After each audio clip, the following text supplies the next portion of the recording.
Welcome to the other side of change, only on the Black Star Network. You know, it is your girl, Brea Baker, here with my brilliant and beautiful co-host, Jamira Burley. And one thing we talk about often on our show is the need for something new, fresh, and urgent in the Democratic Party. Stagnation is out and people are being fired, deported, and worse. Our elected officials are moving pawns across a chessboard. We need change dramatically. And this week, we're going to be talking about the two men who are trying to do just that within the DNC. That's Malcolm Kenyatta, my former roommate, ironically enough, and David Hogg. Wait, I did not know y'all were roommates. So not only were me and Malcolm roommates after college, but we ran against each other for student body president at Temple University. And we both lost because we split the vote. Of course. Stop. Come on. Yeah, I've known Malcolm since like junior year of high school. We've had like a subtle competition with each other. But yeah, we were roommates for like 2 years after college, living our best lives in downtown Philly. It was amazing. I love it so much. And now you're doing all the amazing work that you're doing, and he's trying to transform the DNC from the inside. That makes me actually even more excited to dig into his situation within the Democratic Party because he's doing such important work, but they are trying to stunt and hate on this man. But before we get into Malcolm, let's dive into our latest headlines. Yeah. So not too long ago, Ben & Jerry's co-founder was arrested, and it was not his first time being arrested. He was arrested protesting some bills that were being introduced to further fund Israel, and it's just like people have been on social media just like, yes, Ben, yes, Jerry, like these are two old men who get it, who are putting their bodies on the line in a way that we really, really need in this moment. And I love this article because it showcases the long-standing history of them doing so. And I'm just so proud. I think this is what like Gen Zers and millennials are talking about when it says like we want to spend money with companies that really understand the urgency that we're up against. Like now let me go get some ice cream, you know? Yeah, absolutely. Ben & Jerry's, I support wholeheartedly. They have been consistent, nonstop, where they stand they've always been on the right side of history, pushing and fighting for those who are the most disenfranchised. And I'm honored every time I buy them, but just like seeing the owner not be afraid, the co-founder, not be afraid to your point, put their bodies on the line in the name of justice, I think gives all of us, it makes us all feel like we can do the same thing, right? Whether in big and small ways. And to your point, like how do we continue to double down on companies who are showing that they give a damn, or are showing that they're putting their money and their bodies on the line to ensure that we are creating policies and practices that are protective of people, but that we're also holding elected officials accountable. So yeah, it was so good watching him get arrested and like pulled out of the room, because I'm just like, okay, I can support this. Another thing I can support. So many people don't know the Nottoway plantation fire destroyed the South's largest antebellum mansion, and has sparked a great debate that has started to happen online on whether or not people should be celebrating this, people shouldn't be celebrating this. But there is an entire industry that I think truly disgusts me in ways, are people who get married on plantations. And I don't think I have to explain what the plantation is to you all. I think we understand very well the trauma and the implication that it has had for the African-American community, and the fact that it is being romanticized. So I think for many people who have been frustrated with watching many plantations, not all, being used in this way to placate to white audiences, to use for wedding venues, I think it's justified that many people feel empowered and celebratory towards the fact that this thing has now burned down. I think it was around 53,000 square feet in Louisiana, and it was built in the 1800s, and was formerly for a sugarcane plantation, a cotton, but founded by a sugar baron. But yeah, let it burn, babes. Let it burn. In every way. Let it burn in every way. And you're hinting at it. You know, there are some plantations that have been repurposed for public memory and public education and reclamation. You know, Whitney Plantation gets a lot of love for doing that, and they are doing that in a great way. But I want to show some love to Historic Stagville, which is in Durham, North Carolina, and they're doing that too. It's Black run. They are also so intentionally co-led with the descendants of those who were enslaved there. There are weeks during the summer where they close the museum down and visitors cannot come because descendants do their family reunions there and are just able to move around the space without, a tourist gaze. And I just love that, making sure that those for whom this is part of their legacy and their family story get to take claim and ownership over it in a big way. And unfortunately, for those that want to be wedding venues, and you go there and all they want to talk about is the landscaping and the fruits and flowers that are grown there, like, more power to the burning. And what was especially cool about the Nottoway burning was that the firefighters were putting the fire out and it kept coming back. Like they left the scene thinking that they'd put out the fire, and then the flames were. So I'm just like, the ancestors are like, no, we burning this stuff to the ground. Absolutely. And you're not going to stand in our way. Absolutely. And that's why I love seeing all the memes of people like planning cookouts and like roasting marshmallows, because like this is what you've sparked from the ancestors, and they're responding in kind. So we'll see. Yeah, I hope more of that to come. Especially in like another piece of good news. I mean, I don't want to be like toxically celebrating, and I'll get to what I mean when I say that. But Elon Musk is out. Elon Musk is out. Say it with me. Apparently, he's out of Doge. Apparently. Now, here's the reason why I say I don't want to be toxically celebrating, because ultimately he did a lot of harm while he was there. A lot of people still don't have jobs, regardless of whether he is no longer officially in that leadership position. A lot of agencies have been gutted, and he mined a lot of our private data. And we have no idea what he is leaving that office with access to still, what he's going to take into his private entities and work that he's doing. And so I don't think that we've seen the last of the threats of an Elon Musk, like we're still, they still got white South Africans claiming that they are genocide refugees who are making their home here. But I'm just really glad that he is not in a formal position within this government anymore. It was a terrifying time, and I just need him to fade away into the darkness. And I think a big reason why he either was pushed out or pushed himself out is because his private entities were really suffering. Good. And I hope that they continue to suffer. Like Tesla, I hope you continue to suffer. What's his space company, SpaceX? Like, I hope you continue to suffer. Unfortunately, X, like, until it goes back to being Twitter, I hope you suffer, because ultimately everything that Elon Musk touches is a tool for his white supremacist agenda.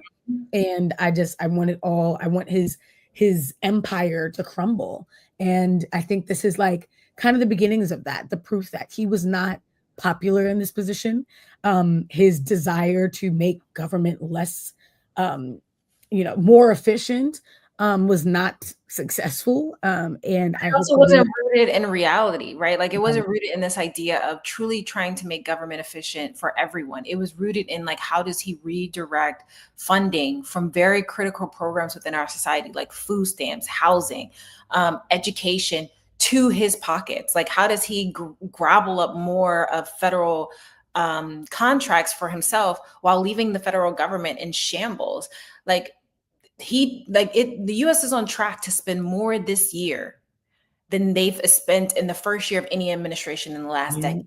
That is crazy to me. And a lot of it on his golfing trips, Trump's golfing trips. Absolutely. Yeah, I think each golfing, I think they've budgeted around $200 million for his golfing trips that is within the federal budget. Because if you didn't know, anytime the president takes a private vacation, like going golfing, it is expected that they still have to have Secret Service. They still have to feed these people, house these people. And Trump tends to overcharge Secret Service for staying on Trump's properties. It's bananas. Nevertheless, I'm excited for Elon Musk's downfall.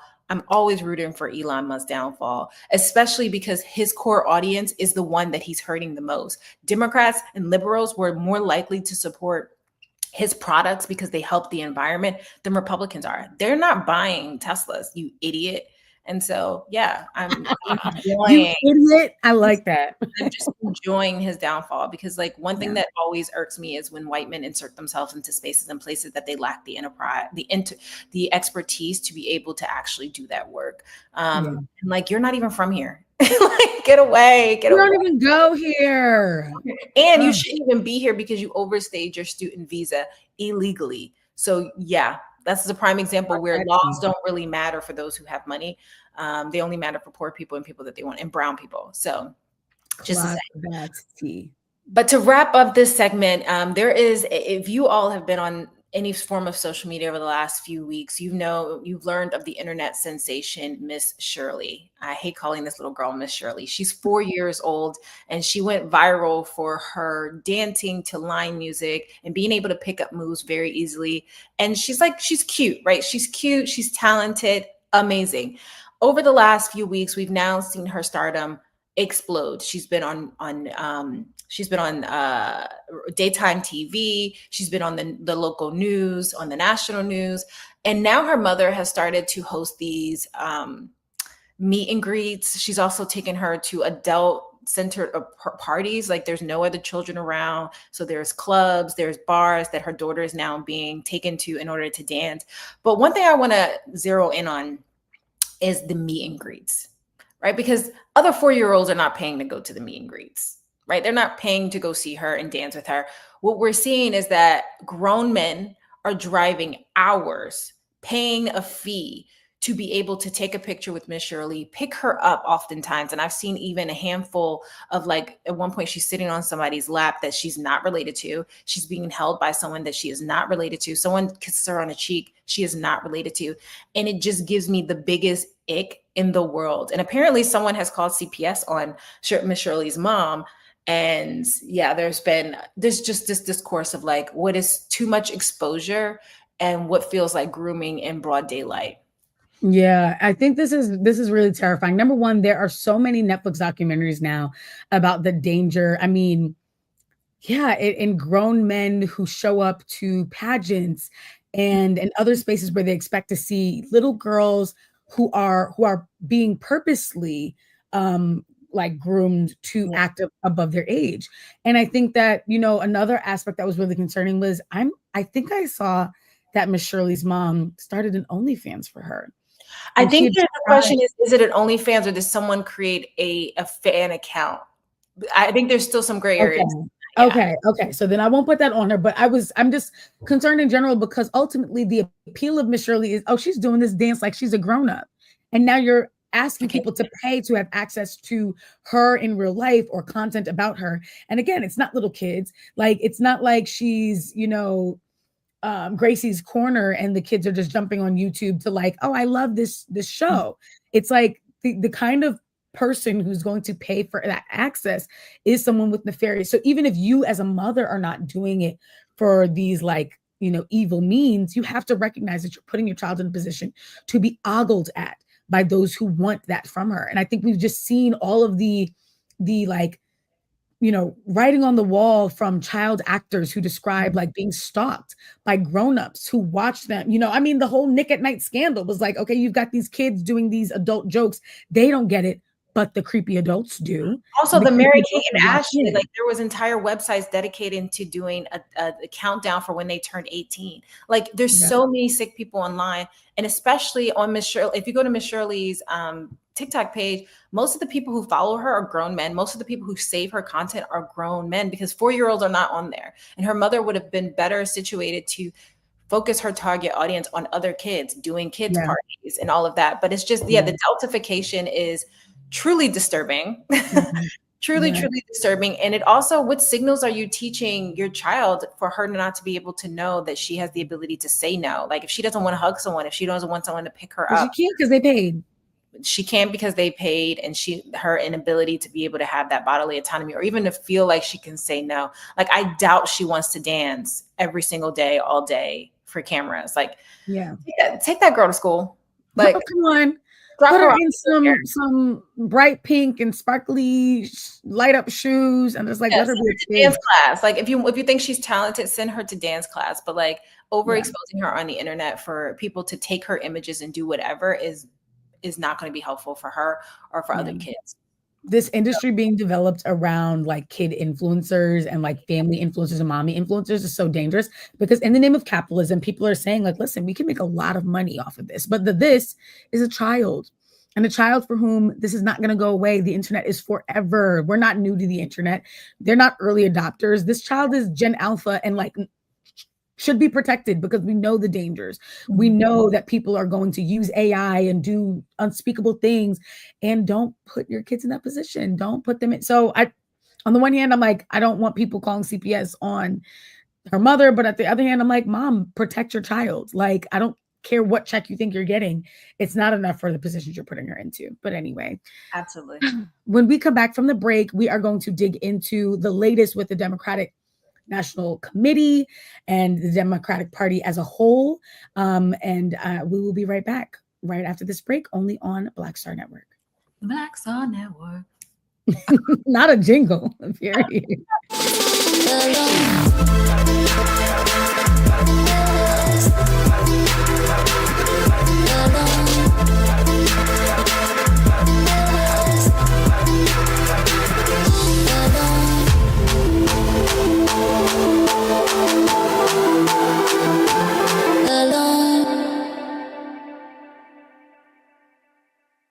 Attention! We're back, bigger and stronger than ever. Season 2 is reloading May 26th at 8 p.m. Eastern Time. What's up? Being a black man, we gotta stop letting this slide. With new hosts. Let me tell you what damn time it is. And big celebrity surprises. Kiss my behind. It's Oprah Winfrey. Subscribe today at Truth Talks Live. Give black people what they need, and we'll show them for you. And don't miss out on all the upcoming viral moments. Simulcasting weeknights at 8 p.m. on Roland Martin Unfiltered and Black Star Network and Truth Talks Live. I'll see you there.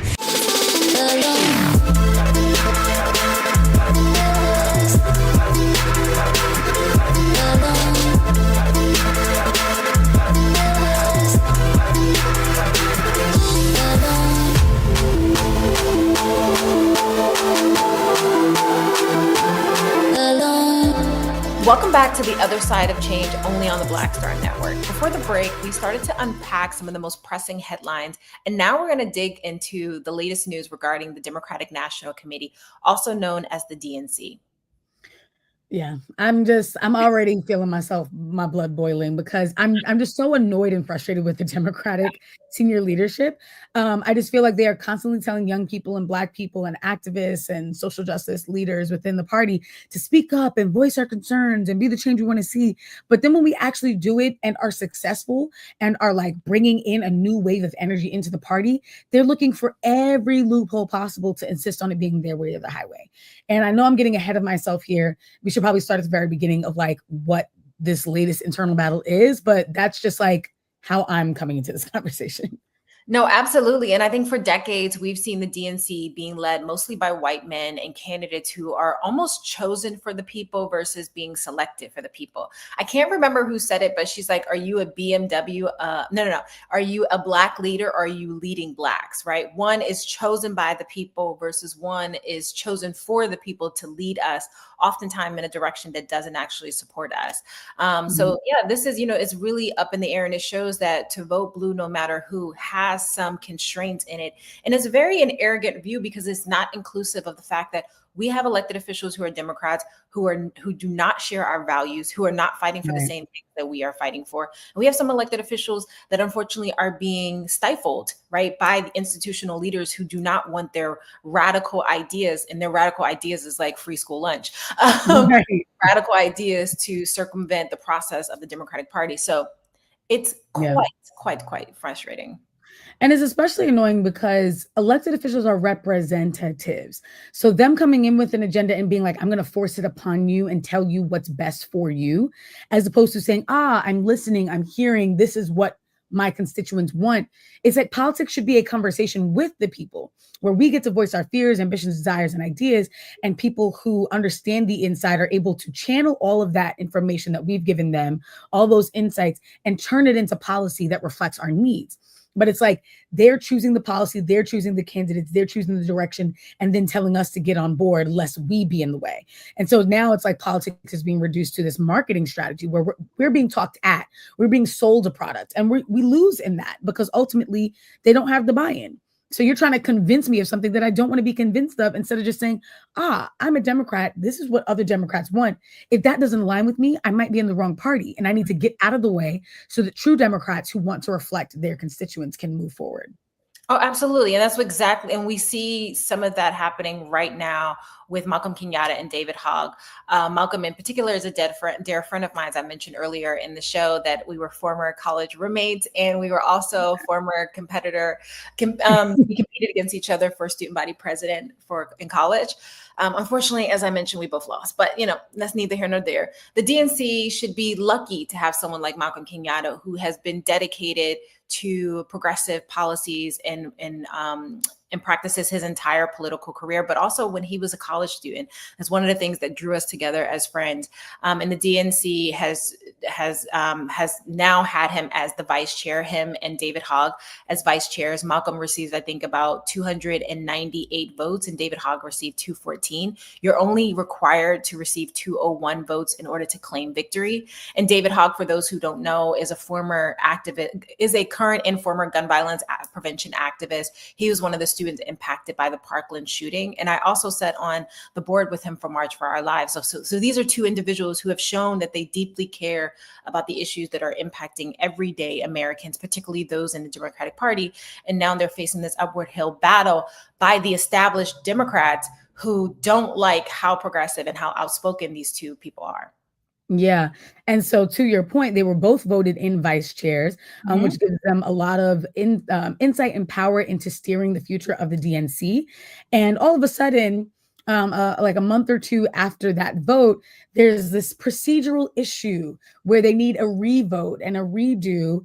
And surprisingly, this really is only going to affect two people who are both under the age of 35, one who's Black and queer, one who's been very openly critical of Democratic stalemates and pushing for electoral politics to match the urgency of grassroots organizers. David Hogg has been not shy about saying that he wants to primary these Democratic incumbents who are standing in the way of progress and allow for young voices to step into the field.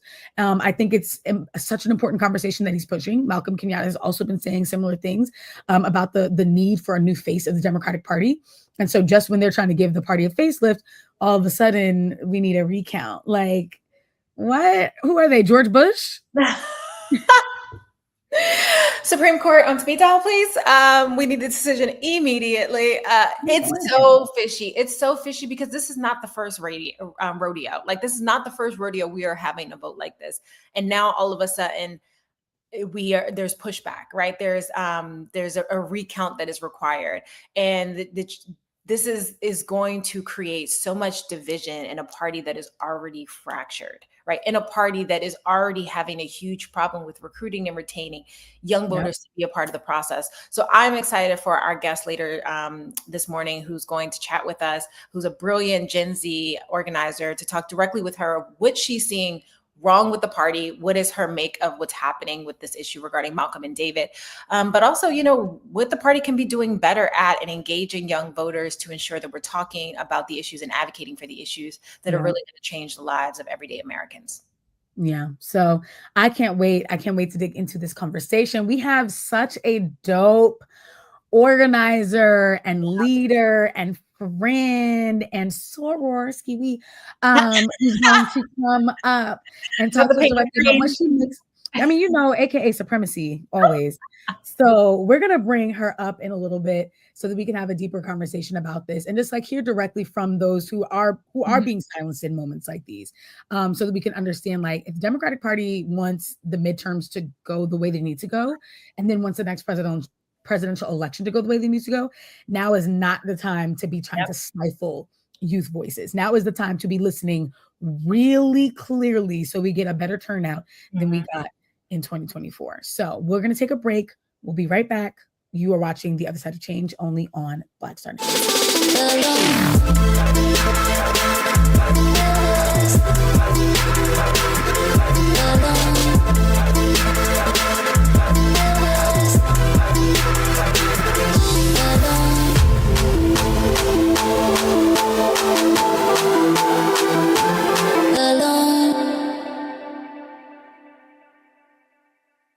Hello, I'm Isaac Hayes III, founder and CEO of Fanbase. Listen to what I'm about to tell you. The window to invest in Fanbase is closing. We've raised over $10.6 million of our $17 million goal. That means there's room for less than 6,370 people to invest in Fanbase for the average amount.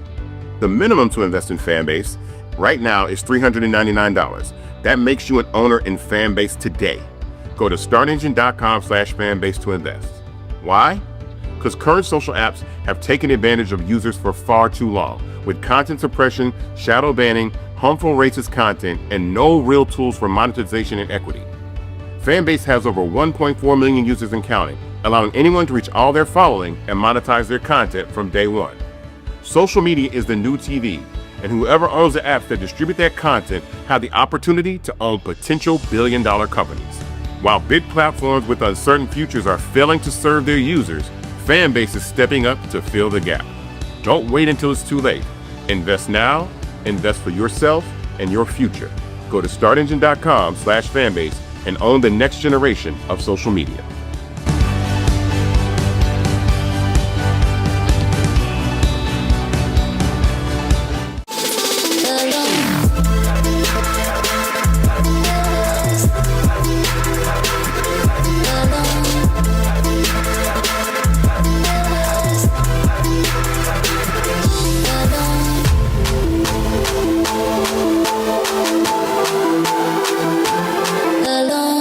Back on the other side of change, only on the Black Star Network. Before the break, we talked about what is currently the fracture that is happening in the Democratic Party. Joining us now is a powerhouse activist, Nupol Kiazolu.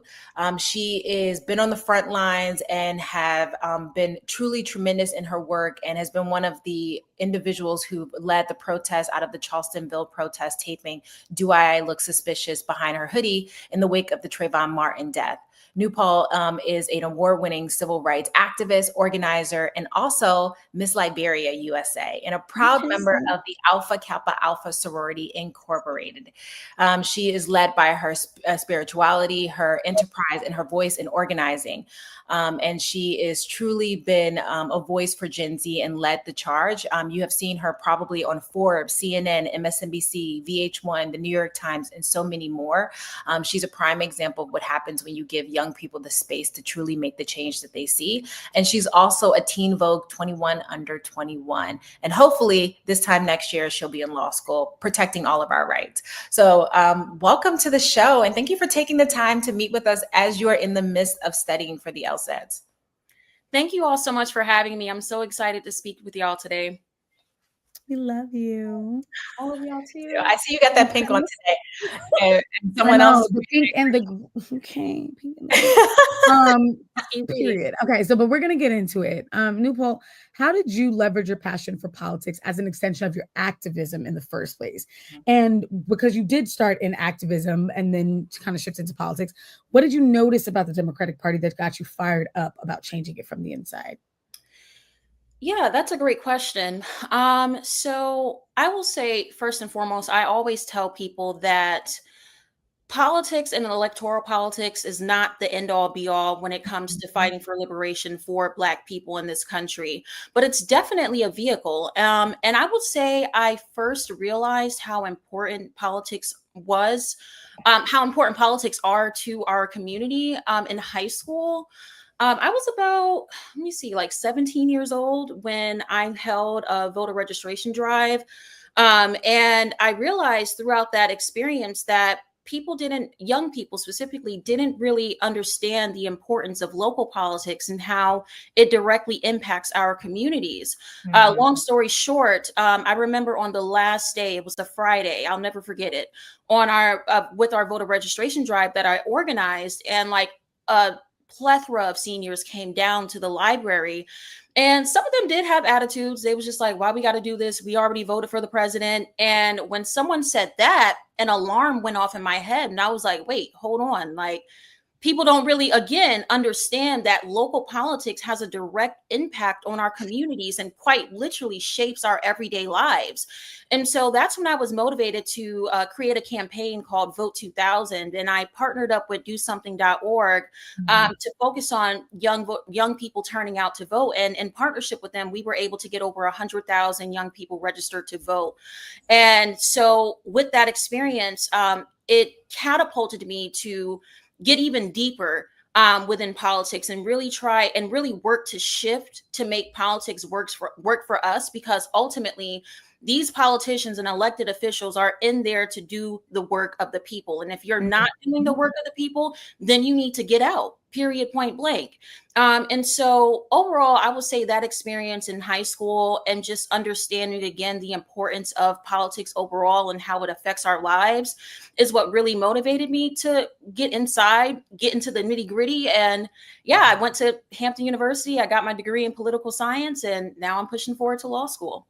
I love it. I mean, I've been such a fan of yours, watching your process online, but also just like as you continue to grow as an organizer and the people you've pulled in as there to help with their own development, which I think is lacking in the Democratic Party, right? This inability for us to think long term and that future proofing the work.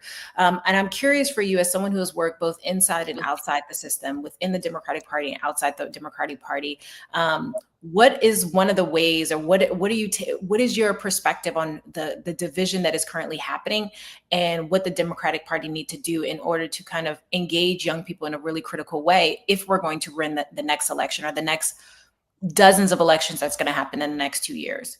Yeah, I'm so happy you brought up long-term strategy, Jamira, because I believe that's something that our movement on the left is critically lacking in that department. I believe oftentimes we are so focused on the short term and what's in front of us right now that we forget that, time is going to pass regardless. Like it may seem like 5, 4, 3 years, it may seem like a lot of time, but in actuality, it's really not that much time. And so when I think about like the shortcomings of the Democratic Party and how we just as a collective have not done a good job at strategizing long term.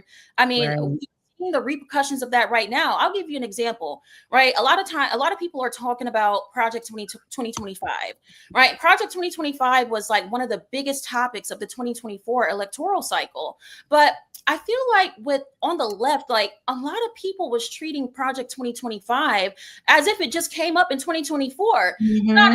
Been organizing and strategizing since Obama got in office. This is not Project 2025 did not just come out of nowhere. And so that's what I be trying to tell people. Like, yes, we can address the issues that are in front of us. We can organize, we can strategize to work around it and try to find a solution. But also, and one of the biggest priorities in our movement needs to be long-term strategy. I hate to give any type of kudos to the right, but what I will say is that some people in there did have a little 1-2 with the long-term strategy. I'm not going to give them too much. But it's like they did have that on lock, because we're seeing right now all the things that was in Project 2025 come to fruition right now. And so if you want to reach young people, if you want to reach marginalized communities, if you want to reach the working class people, then you actually need to get out in the field and do that.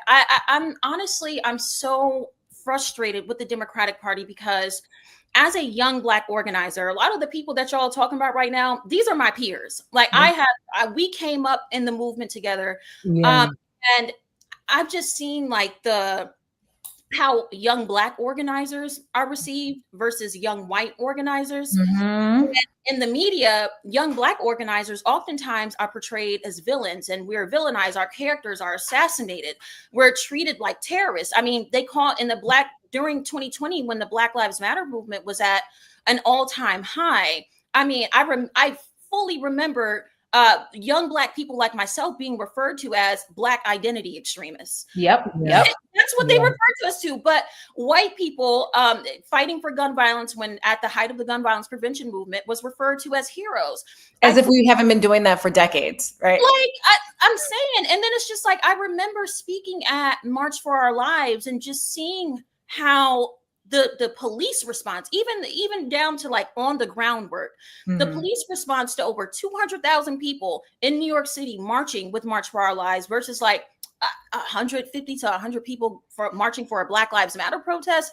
Two different responses. They was whooping our asses on the streets, beating us down, arresting us against cars. And gates. Yes. But when it came to the March for Our Lives protest and like white organizers putting stuff together, they had all types of protections, and there was no real levels of aggression. And I think that also just translates again to how the Democratic Party treats Black organizers versus white people in the movement, right? And me and my friends be talking about this all the time, like.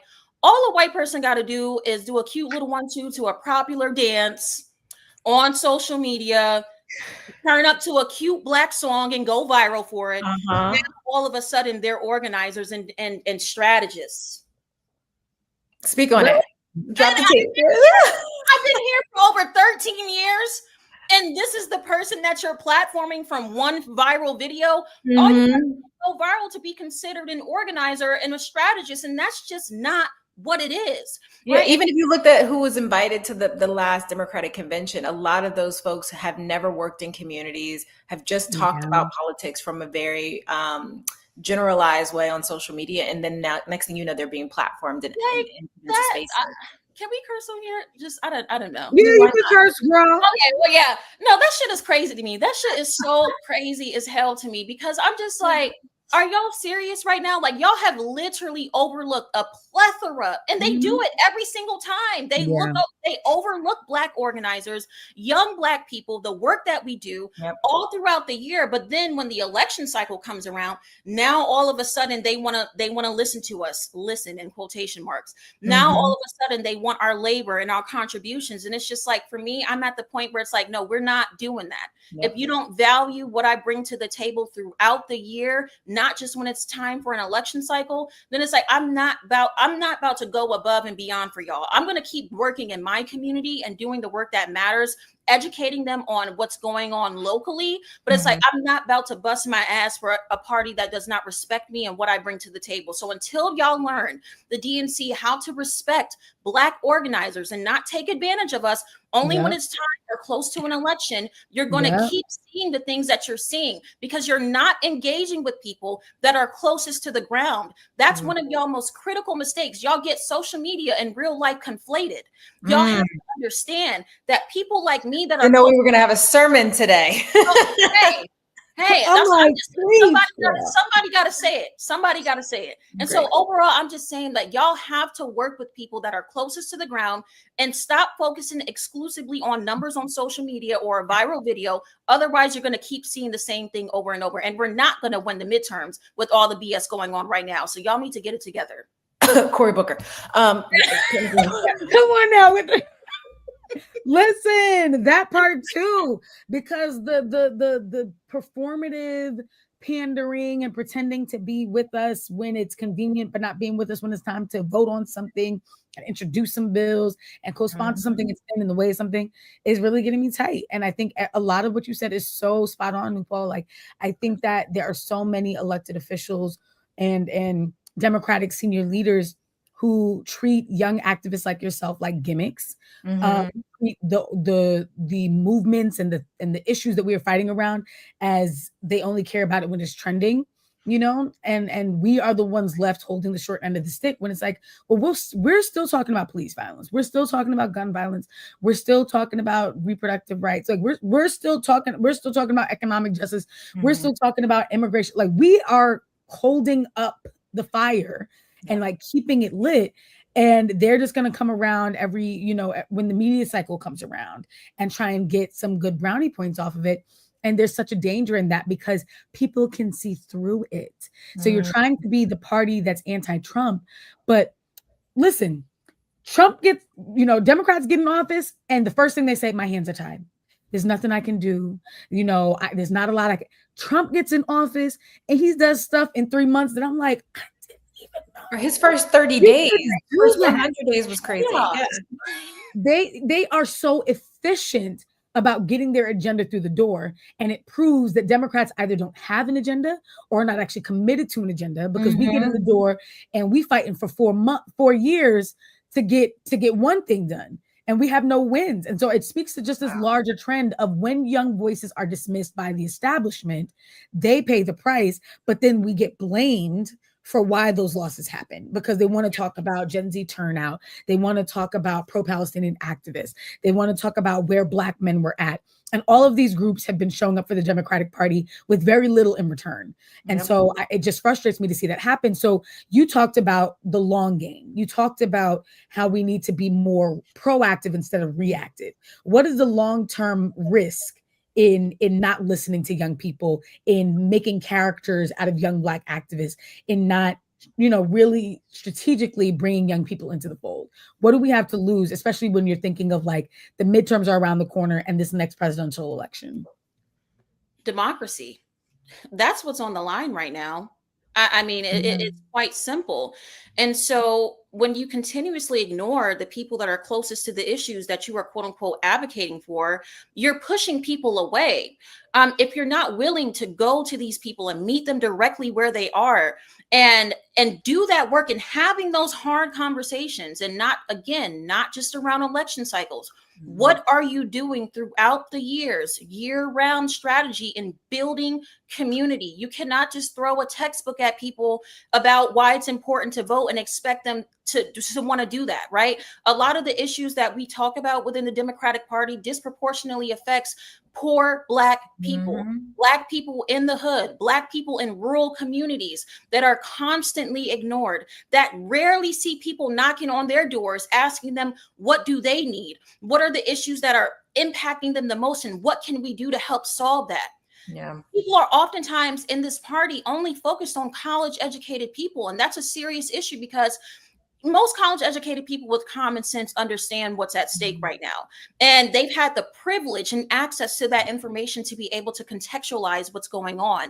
But when we think about access and privilege in regards to folks in the hood and people in rural communities, that looks different. So it's like, we can't approach them with all the academic language and all this inaccessible language that doesn't really translate with folks in real life, not even just like the academic setting. Like we got to stop throwing all these textbook words at people to explain simple issues. That's a part of meeting people where they are.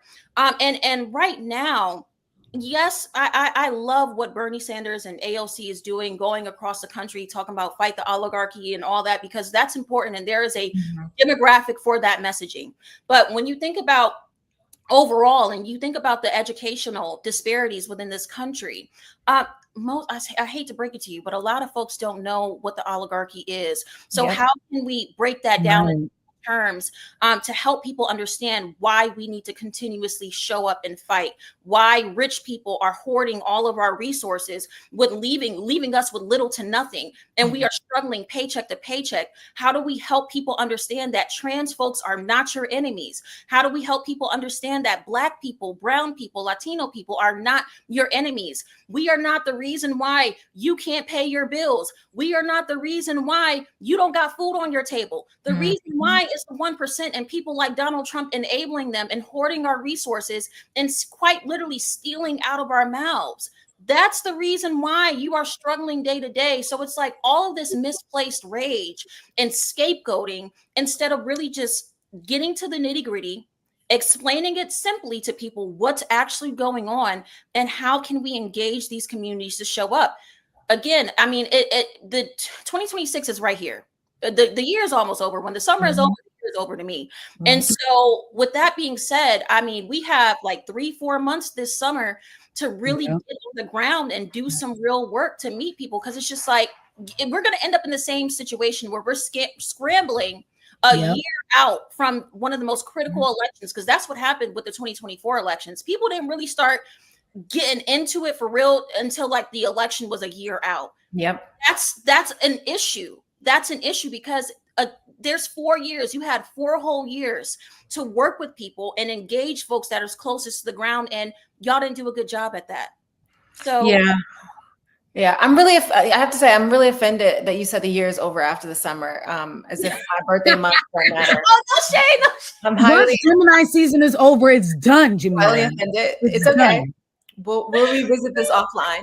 But I fully agree, right? Like, it's this idea, if you are connecting with your community, your in constituencies every single day, every week, every month, you don't have to wait 30, 90, 120 days out from an election to now get to know your neighbors. Like, you've already formulated that relationship.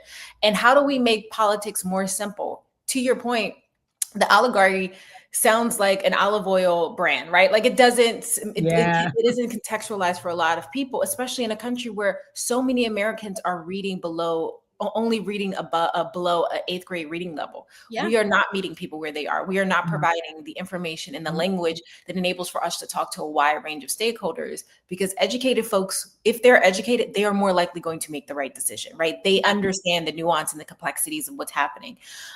What do you think, now that we are, to your point, a few days out from 2026, according to you, because the rest of the months don't matter. What do you think electoral politics can learn from people like you who have been on the ground, formulating genuine connections and relationships as an organizer, and now hopefully that can be duplicated at a much larger scale in electoral politics? Yeah.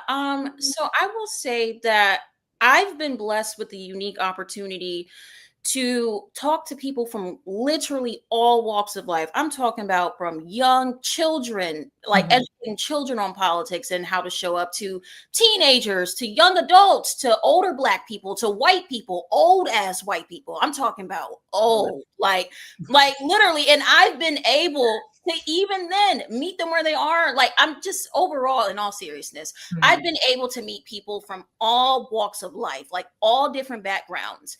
And what it's shown me is that, yes, we have some differences. Of course, we do have differences, but there is a lot more that we have in common that separates us, especially when it comes to working class people. Yeah.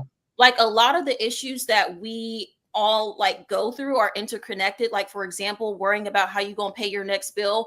I don't think that's something that's exclusive to race. I think that's more so of a class issue. And so that piece as well, being able to, I just think overall, if the DNC understands and prioritizes like class solidarity, that is something that could really dramatically transform the landscape of the Democratic National Party, of the Democratic Party rather. And there's a way to talk about class solidarity where you don't have to bring up all of this academic language. It's just literally as plain as, are you tired of living paycheck to paycheck? Okay, if so, let's talk about how we can fix that. Exactly. Are you tired of worrying about how you're going to pay this high ass light bill? Okay, if so, let's figure out how we can find some common ground and move forward. How can we help serve you? That is honestly, it's as simple as that. But you're not going to be able to do that if you're not, it always goes back to meeting people where they are and connecting with people closest to the ground. Like, it's not rocket science, and folks like to act like you have to go through all this hoopla to do it. And it's not. It's just like, y'all are intentionally, at this point, it's intentional. It's like, it's either you listening to Black people and organizers that have been doing this work for decades, some people years, or you're not. So yeah, you're choosing not to, deliberately choosing not to. And at this point, it's disrespectful. So, and it's always a choice. And I think I'm so glad you said that, Jamira, because we do have to start acting at, like, stop pretending as though any of this is accidental. Y'all been in these positions for decades. You know exactly what you're doing and what you're not doing. You know how to engage, because when it's time to fundraise, you know how to engage someone and make them feel really seen and heard and valued, and make sure that they feel as though what they are giving to the party is a true investment and that they're going to get a return on that investment. And it's time that when we're not bargaining with people for their votes, we're treating it as an investment in the party, and people need a return on their investment. And it's as simple as that. We need to break things down and make it understandable so that the party understands like what we need to do so we can have our long-term gain. Yeah. I have but I'm gonna let you ask that question. Right. Yeah. Well, it might allow you to Okay. Well, let's see. It might be what you were kind of thinking of, but basically, how can young people continue to champion this new face of leadership, even in the face of what feels like a party that doesn't want them to voice their concerns?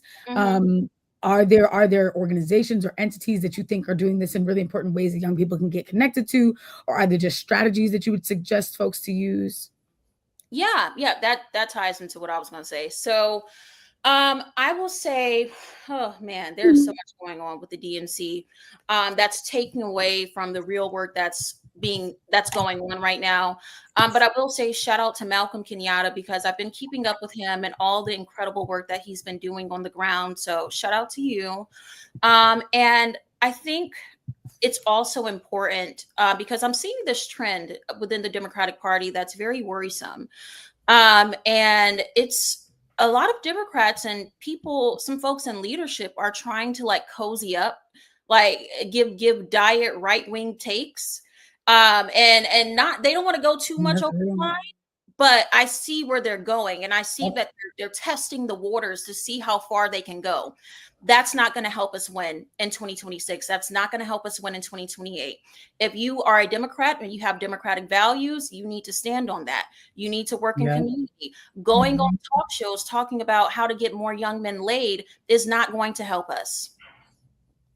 It's not going to help us. How is that? And it's like, I have no That's some alt-right shit right there. Like, that is some BS, and that's coming out of leadership within the Democratic Party. So it's like, when you hear stuff like that, I hope you're checking it, because I mean, that's absolutely ridiculous. And I know as a Black woman, if I got on national TV talking about how to get more people laid, I would be dragged up and down. But these are the people that are allowed to ascend to high positions of power within the Democratic Party, and then making us look bad, making us look like fools.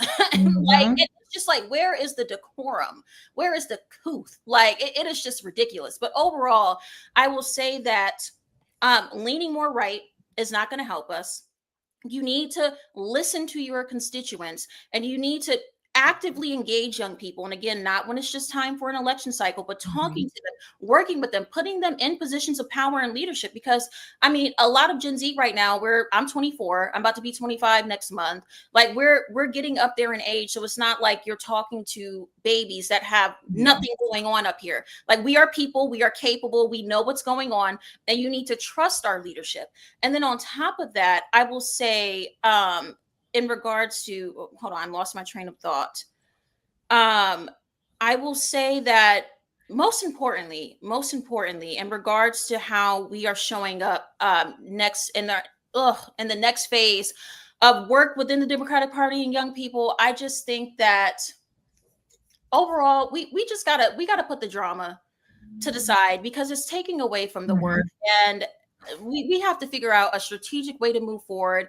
I envision some type of I know a lot of people put together advisory councils and they have no real power, but some type of committee, I would see like something that is consisted of young people that have done the work, that have a credible track record within the Democratic Party to advise on next steps in that, and not just advise, but when we tell y'all what needs to be done, y'all actually put that into play. Because too many times the Democratic Party has reached out to people like me and my other youth peers, and they ask us what they need, what we think should be done. And then when we tell them, we looking around and it's crickets. Like, it's nothing that's happening. And so there's no resources to implement, right? There's no resources. Also, that point, fund organizers, fund Black organizers in the work that they're doing on the ground. Like, nothing really moves without money in this country. Although that's a uncomfortable conversation for a lot of people to have. It's just the fact of the matter. If you're not funding people that are doing the work closest to the ground, that's another issue that we see right now. There's a huge funding gap. So overall, there's just so much that I could speak to, but I just think, and most importantly, like, we really need to move past all this drama and start focusing on strategy. Otherwise, I mean, the midterms ain't looking too hot for us right now. Yeah, I agree. If we lose the midterms, it's wraps. What about the next election? Might not be another election. Like, that's their ultimate goal, is that Trump said it himself, like, he doesn't want people to have to vote again for him. That's scary. And it should scare and terrify all of us. That being said, that doesn't mean we need to be voting for just any old Democrat, right? Because to your point, many Democrats are testing the waters, thinking that the way to win is to court conservative voters. That didn't Yeah. work in 2016, that didn't work in 2020, that's not going to work, that didn't work in 2024. Like, it's not going to work. We should be the research says we should be doubling down on our base and fighting for the issues and concerns that our base has. We should be changing the lives of those in our base. With that being said, I am honored to have had you on this show. We definitely have to bring you back. You have so much gems. I want you to leave us with, what is one thing that brings you hope, and where can people continue to stay connected to you and your work? One thing that brings me hope is when I'm on the ground, honestly, when I'm on the ground, when I'm interacting with communities and everyday people, and I understand that it's folks out there that still care, because honestly, in the times we're living in, when every time I open up my phone or I turn on the news, there's just so much doom. There's so much doom around us. But when I interact with the people in my everyday communities, like, there is so much hope still, even in the midst of darkness. And I believe that's the power that we have, especially as Black people. Like, we've always been able to find a way and turn lemons into lemonade. And so that's what keeps me going. And how to keep up with me, you can follow me on Instagram at Nupol_Justice. And also shout out to my new organization, CivXP. We are fighting to address the gap in civic education in this country and bring more young folks and people overall together to fight for our democracy. So make sure you find us on Instagram at our CivXP as well. And thank you all so much for having me on. Thank you so much for being on, Nupol. We love you. We thank you. Now go get into that law school, girl, so you can say this democracy. Hey, thank you. Thank you. Enjoy the rest of your day. Bye. All right, y'all, we are going to take a quick break, and then we're going to come back and wrap up this episode. But I hope that y'all were writing down notes in your notebooks and just like holding on to everything that was being said, because that conversation really just like fired me up. And we will be back with The Other Side of Change, only on the Black Star Network.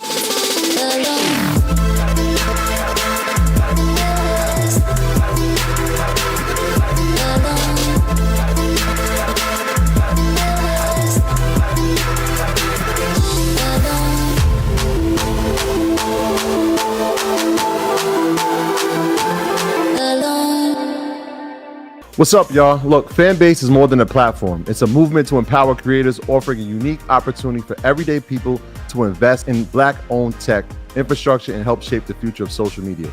Investing in technology is essential for creating long-term wealth and influence in the digital age. The Black community must not only consume tech, we must own it. Discover how equity crowdfunding can serve as a powerful tool for funding Black businesses, allowing entrepreneurs to raise capital directly through their community through the Jobs Act.